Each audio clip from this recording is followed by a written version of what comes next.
Wali Kota Jakarta Timur M. Anwar melakukan sidak terhadap pelayanan di Rumah Sakit Umum Daerah Kecamatan Cipayung di Jalan Taman Mini 3, Kelurahan Bambu Apus, Kecamatan Cipayung. Sidak tersebut dilakukan dalam rangka mengetahui pelayanan bagi warga serta memonitoring bahaya demam berdarah di Kecamatan Cipayung. Dalam sidak ini terdapat 1 jiwa pasien mengidap penyakit demam berdarah warga Lubang Buaya. Sidak yang diawali dengan meninjau ruang administrasi pendaftaran, kemudian dilanjutkan peninjauan terhadap ruang poli umum dan IGD serta ruang manajemen, ruang OK atau operasi, dan ruang rawat inap pasien di RSUD Kecamatan Cipayung. Wali Kota mengatakan sidak ini guna memastikan pelayanan di RSUD Kecamatan Cipayung berjalan dengan baik, mengingat RSUD Cipayung sendiri merupakan wilayah Jakarta Timur yang berbatasan dengan Provinsi Jawa Barat. Dirinya menegaskan melihat kondisi saat ini bahaya demam berdarah dalam memasuki kondisi darurat. Oleh sebab itu pihaknya terus berupaya mensosialisasikan dan memberikan penyuluhan kepada masyarakat melalui kecamatan tentang bahaya demam berdarah, cara mencegah serta antisipasinya. Hari ini saya sidak ke RSUD Cipayung dalam rangka melihat pelayanan, pertama fasilitas sarana yang ada, terus SDM yang ada, termasuk saya memonitor sekarang sedang heboh-hebohnya DBD. Kenapa ke Cipayung? Karena Cipayung ini ada lintasan perbatasan. Karena tetangga kita udah merah semua ya, Bekasi, Depok, Tangerang merah, jadi kita harus antisipasi. Saya udah ingatkan Direktur RSUD Cipayung supaya betul-betul mensosialisasikan, mengajak masyarakat sekitar sini termasuk Kapuskes untuk melakukan PSN dalam 1 minggu 3 kali, hari Selasa, hari Jumat, dan hari Minggu sekali kita kerja bakti. Tentunya kegiatan ini adalah preventif untuk kita mencegah jangan sampai warga kita terkena DBD. Justru karena saya melihat ada pasien, tadi ada laporan, Pak, udah 1 warga kita kena, Pak. Tinggal di mana? Berbatasan dengan ke barat. Tentunya kita harus antisipatif. Mengajak siapa? Ada Pak Lurah di sini.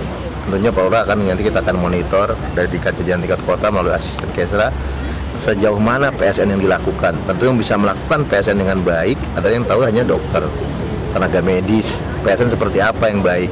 Ketika kita melakukan penyisiran satu wilayah untuk PSN, 1 rumah nggak tersisir, itu mungkin di situ jentiknya ada. Jadi saya harapkan seluruh rumah tidak ada nggak dimasuki, harus dimasuki semuanya. Yang berikutnya supaya efisien, kita harus membentuk jumantik mandiri. Setiap rumah tuh harus melakukan PSN secara bersama. Nggak usah lagi ada petugas dari kita, hanya sifatnya memotivasi, mengajak atau mengedukasi supaya mereka mau menjadi jumantik di rumahnya masing-masing.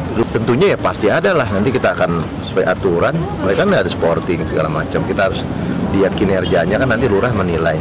Lurah, Kapuskes sebagai pembina kan menilai nanti sejauh mana mereka lakukan PSN-nya, PSN seperti apa yang dilakukan, kapan dilakukannya, hasilnya apa. Makanya saya turun sendiri, saya mau lihat ada pasien beberapa orang, ada yang DBD, ternyata ada dari 1 pasien DBD di sini. Tentunya kita harus antisipatif, jangan sampai melebar terus. Karena di tahun lalu di bulan Juni kita 500 sekian, nah ini baru Januari aja kita udah 500.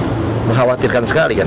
Ya, jadi kalau untuk pencegahan DBD kami kerjasama dengan Puskesmas. Kalau Puskesmas itu akan mengambil porsi untuk pencegahannya supaya gimana rantai penularan terhadap DBD-nya putus. Sedangkan rumah sakit akan berkonsentrasi untuk penanganannya, karena DBD sendiri apabila tidak di-maintain dengan baik akan jatuh kepada kondisi yang kegawatan. Tapi kalau bisa ditata laksana sesuai dengan prosedur, insya Allah DBD itu adalah penyakit yang bisa sembuh sendiri dengan tata laksana yang tepat dan pas.